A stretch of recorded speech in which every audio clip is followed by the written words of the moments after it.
There was a time when every American kid wanted a Beethoven. Oh, not that genius Beethoven, this hero dog right here. On the surface, this movie just looks like a very simple family story. A giant St. Bernard bursts into the Newton house, turns everything upside down, and then ends up becoming the hero of the whole family. But here is the truth that gives me chills. On screen, it is a warm, funny family like a miniature American dream. But in real life, they went through way too many family tragedies. Losing loved ones, marriages falling apart, illness, cancer. So 34 years later, what happened to that hero dog? What is left of Dad? George Newton, and how have the faces that shaped that childhood changed? Come with me and let's find out, and make sure you stay to the end, because I have saved the 5 most interesting Beethoven facts for the people who really want to go back to their childhood. Number 1, Chris as Beethoven. We start this list with a name that cannot talk, does not do interviews, and does not have some divorce scandal to tell. Just a dog. But with Beethoven, that was already more than enough. Chris, and according to some sources, Chris was the St. Bernard who gave Beethoven the face audiences have remembered for more than 3 decades. When the movie came out in 1992, he was about 2 years old. And honestly, for a whole lot of people, that is the first face that pops into their head whenever this movie comes up. What matters here is that Chris did not carry the whole thing by himself. The production also used 8 support dogs and 16 puppies to complete Beethoven on screen. American Humane also said some of the tougher scenes had to use a mechanical dog head, a robotic dog, or even a person in a dog suit to keep things safe. On screen, Beethoven looks like one giant storm of slobber. Behind the scenes, it was actually a role being controlled very carefully. According to the Los Angeles Times trainer, Carl Miller spent time screening a bunch of St. Bernards before picking the one that fit best. That sounds like a small detail, but it says a lot about Hollywood back then. Even a dog was selected and built like a real star. After the movie became a hit, Chris stayed tied to the first 2 parts of the franchise, then later lived a peaceful stretch of life until the end of his journey. Thank you, Chris, for helping make such a wonderful movie. Number 2, Charles Grodin as George Newton. Now let's get to the first actual person, the dad of the Newton family. Charles Grodin was born in 1935 in Pittsburgh, grew up in an Orthodox Jewish family, studied at the University of Miami, then dropped out to chase acting, and later trained with Uta Hagen in New York. When Beethoven came out in 1992, he was 57, and by then he was no newcomer. Before that, Grodin had already built a very strong resume with The Heartbreak Kid King Kong, and especially Midnight Run. To put it plainly, Beethoven did not create Charles Grodin. The movie just placed him in exactly the kind of home where his style worked best. Grodin's personal life was not loud in that Hollywood is like way, one of the but best it had something even family more worth movies talking about. that Hollywood has He ever married twice and had 2 children, Marion and Nicholas. After already reaching real success, he deliberately stepped away from the show business grind to stay home with his kids and create stability for his family. He said that himself. For a man with a real name at that point, that was not a small decision. That was a rare turn, a tough one, and it said pretty clearly that family carried more weight for him than the spotlight.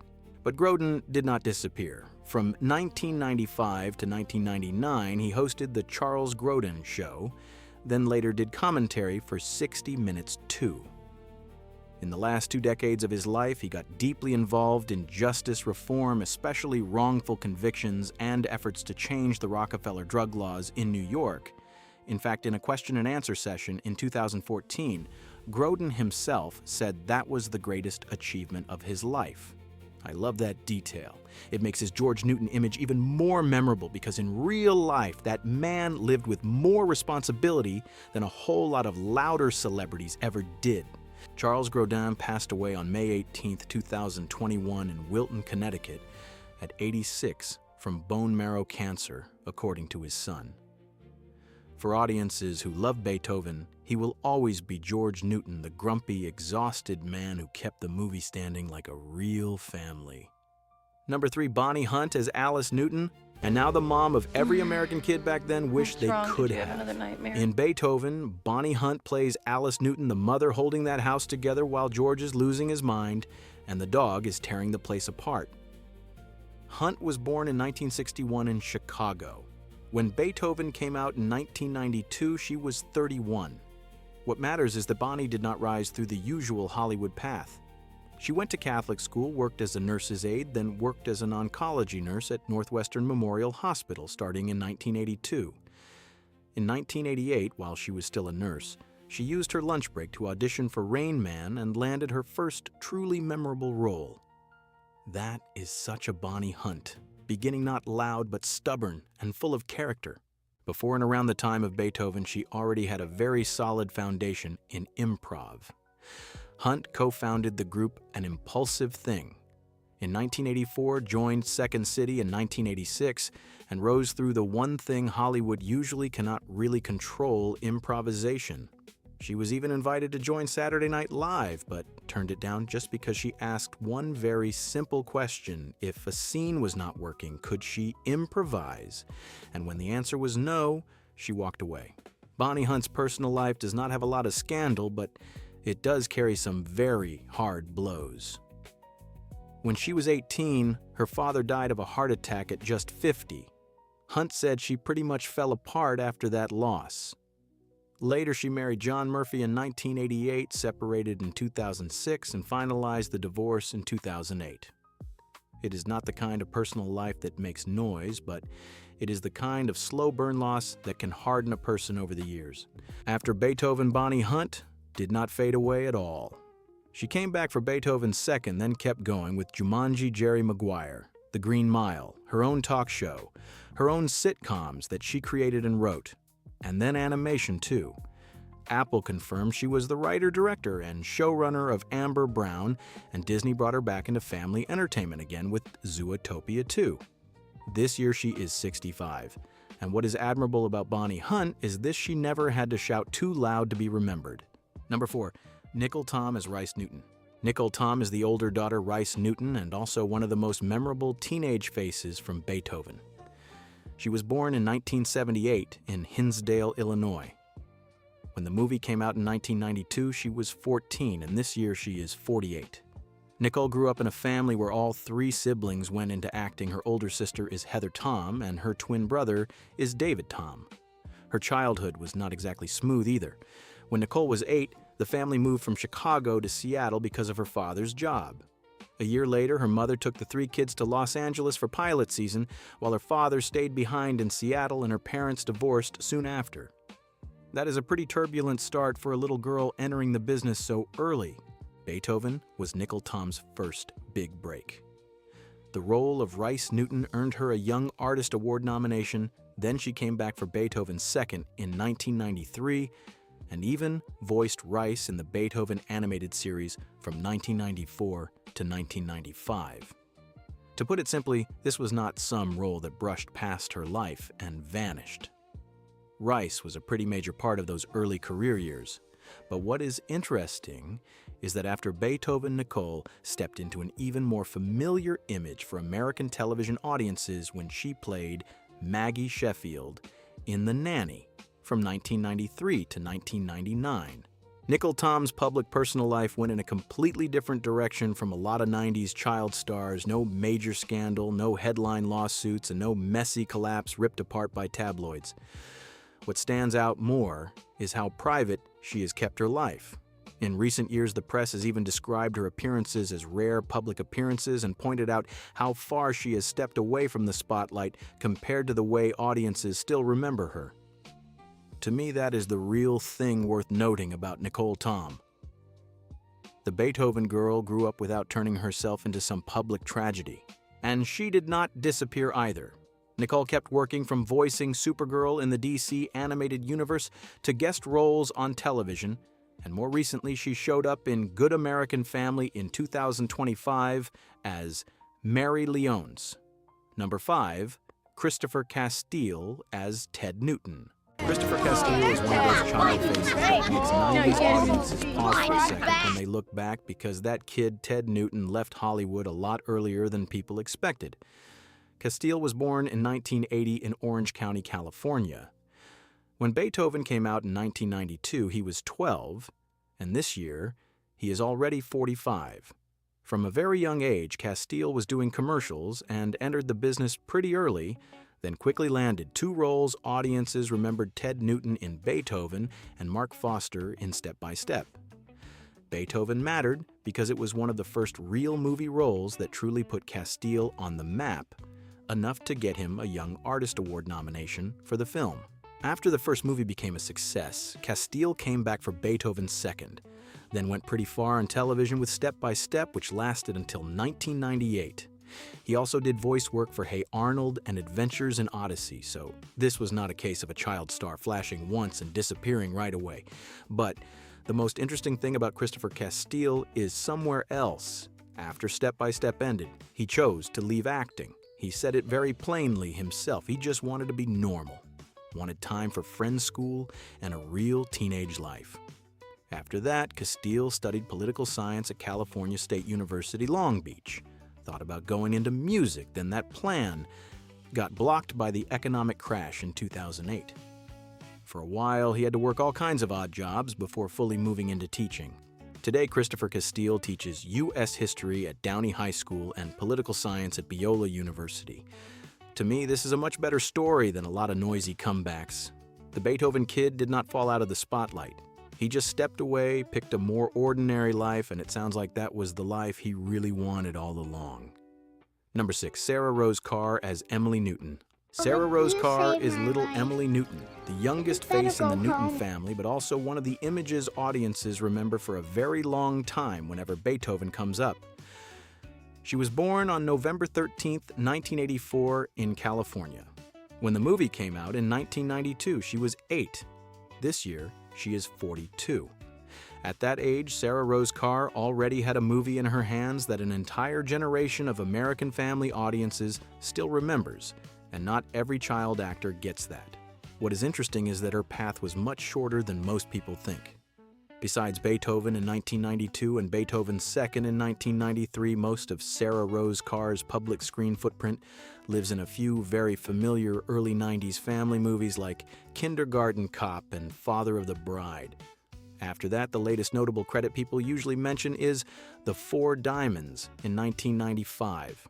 So to put it simply, Emily Newton was not just some cute role passing through her childhood. It was pretty much the screen memory the public remembers most clearly about Sarah Rose Carr. And then she left very early. No major scandal, no tabloid-style train wrecks, no adulthood ripped apart in public the way it happened with a lot of other child stars. Sarah Rose Carr basically stepped out of Hollywood before Hollywood had the chance to turn her into some loud story. That is also what makes people most curious about her after all these years. For a lot of viewers, Emily Newton never disappeared from memory. It is just that the girl who played her chose to disappear from the spotlight. Number 7, Dean Jones as Dr. Herman Varnick. Dean Jones was a very strong choice for Beethoven because before stepping into the role of the villainous veterinarian Herman Varnick, he had already become an icon of American family movies from the Disney years. He was born in 1931 in Decatur, Alabama. When Beethoven came out in 1992, he was 61. Before that, Dean Jones was already deeply familiar to audiences through That Darn Cat, The Love Bug, and The Shaggy D.A., and Disney later honored him as a Disney legend in 1995. He was not just a screen star either. In 1970, Jones was the first actor to create the role of Bobby in the original Broadway production of Company. So to keep it simple, this was not some ordinary supporting actor stepping into Beethoven. This was a man who had once stood very close to the peak of American family entertainment. But the most important part of Dean Jones's story sits off-screen. The sources looking back on him all mention a very dark stretch in the late 60s and early 70s. That was when he was drinking heavily, having multiple affairs, falling into depression, and watching his first marriage to Mae Entwistle collapse. That same period was also tied to him leaving Company when the role got too close to his real life while he was going through divorce and mental strain. A man who carried the kind, gentle face of American family film was living a private life that almost completely ran against that image. And that is the layer that really makes Dean Jones one of the most memorable people in this cast. After that crash, his life turned in a very different direction. Jones became a deeply committed Christian, told his story in the book Under Running Laughter, married Lori Patrick in 1973, and stayed with her until the end of his life. Later on, he even founded the Christian Rescue Committee to support people being persecuted for their faith. Dean Jones passed away on September 1st, 2015 in Los Angeles, from complications of Parkinson's disease at 84. For Beethoven audiences, he is the cruel veterinarian. But looking at the bigger picture, Dean Jones was a man who went through a very dark stretch of life and then found his way back in his own way. Number 8, Stanley Tucci as Vernon. Stanley Tucci shows up in Beethoven as Vernon, a henchman working for the villainous veterinarian. It is not a big role, but looking back now, that is what makes it interesting because in 1992 he was only 32 and still in the early stretch of the long road ahead. Stanley Tucci was born in 1960 in Peekskill, New York, studied at SUNY Purchase, and started getting film work in the mid-'80s. In other words, when he stepped into Beethoven, he still was not the kind of name all of America could spot in one glance. But the part that really gives this story weight sits off screen. Stanley Tucci married Catherine Kate Spath. Tucci in 1995 had 3 children with her, then lost his wife in 2009 when Kate died of breast cancer at 47. Years later, Tucci still said very clearly that the pain of that never left him. Then life threw one more punch at him. In 2017, Stanley Tucci himself was diagnosed with oral cancer. He had to go through radiation and chemotherapy, lost around 35 pounds, used a feeding tube for 6 months, and even recently was still dealing with the aftermath because his thyroid was nearly burned out by the radiation, leaving him wiped out in the middle of the day. What makes this story hurt even more is that he himself said he was afraid of that kind of treatment because he had already watched his wife go through cancer before that. And that is why Stanley Tucci is more memorable than some small supporting role in Beethoven. He went through losing his wife, went through cancer, and still got back up, still kept working, still kept living. He remarried Felicity Blunt in 2012 and even admitted at one point that he almost walked away from that relationship because of their 21-year age gap. But in the end, he still chose to move forward. These days, he is still very active, from food books to the series Tucci in Italy. Number 9, David Duchovny as Brad. In Beethoven, David Duchovny is just Brad, a role so small that if you blink a little too fast, you might miss him.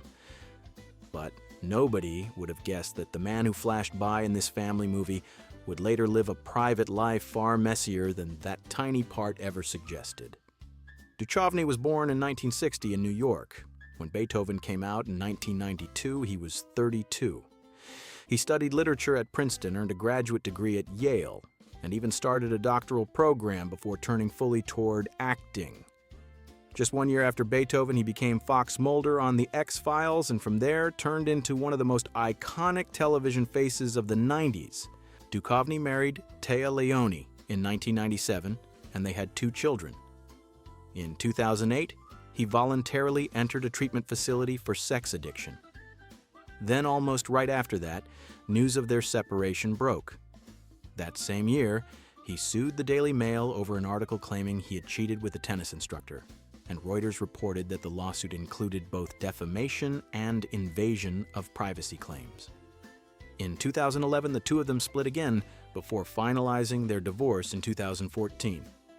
That was a long chain of collapse, and it was not gentle either. Still, David Duchovny did not just go through scandal, he also went through fatherhood with a whole lot of self-blame.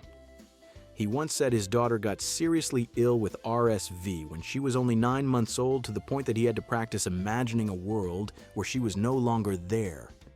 Later on, he also admitted he always felt not enough as a father. Now Duchovny is still moving forward. He does the podcast Fail Better Hosts Secrets.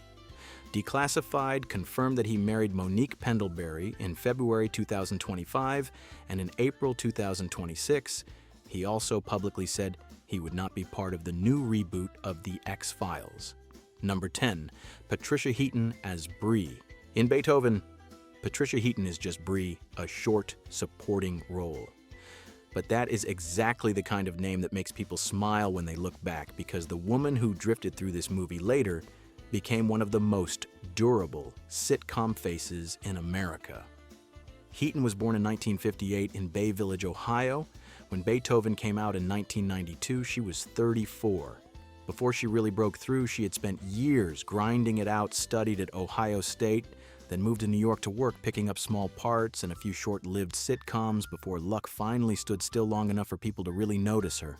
When Patricia Heaton was only 12, she lost her mother to a brain aneurysm. Heaton herself said that loss left her living with the feeling that no day is ever promised, and from that point on, she pushed forward almost like she had no brakes. That loss was not just a family tragedy.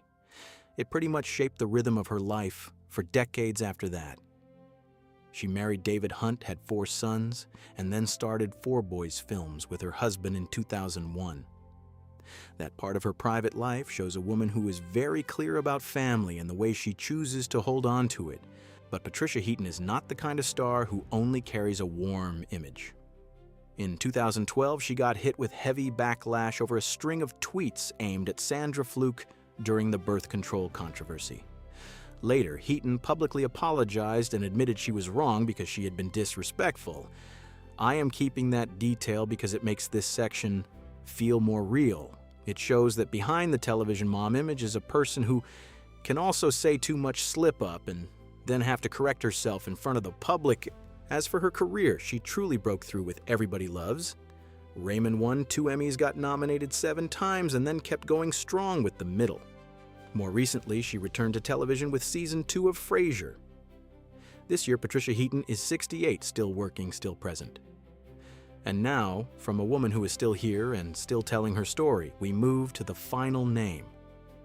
A face that left behind a much sadder echo in Beethoven than most people realize: Laurel Cronin. Number 11, Laurel Cronin as Devonia Pete. Laurel Cronin is the last name in this cast and also the one that leaves behind the saddest echo. She was born in 1939 in Forest Park, Illinois. When Beethoven came out in 1992, she was 53.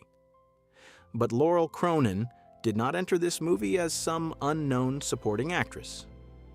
She belonged to the stage first, an actress, singer, and dancer deeply tied to Chicago theater for 3 decades, before moving fully to Los Angeles around 1990 to push harder into screen work.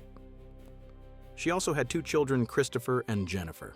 After more than 30 years of living and breathing theater, Laurel Cronin started reaching a stretch of more visible screen presence right at the start of the 90s.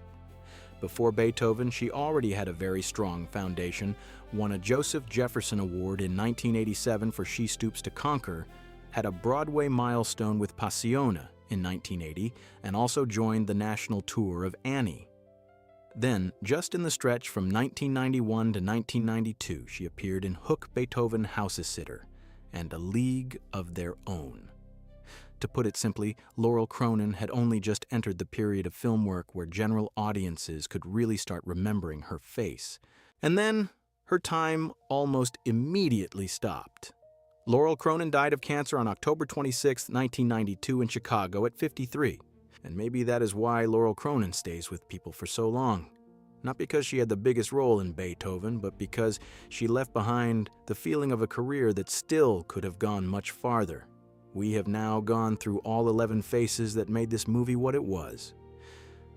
But if you are still here, then the next part is really for the people who stayed to the very end. 5 interesting facts about Beethoven that not everybody knows. We have now gone through all 11 faces that made Beethoven. But if you are still sitting here with me at this point, then first off, you really are a true fan of this movie. And for a film about a dog that is huge, drooly, and fully capable of wrecking an entire house, trust me, the behind-the-scenes stuff is way stranger than its very family movie surface makes it look. I really like this first one.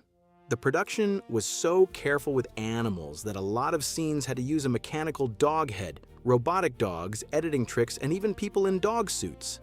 The scene where Beethoven drinks out of the fish tank was only allowed to happen for a few seconds with a trainer standing right outside the frame.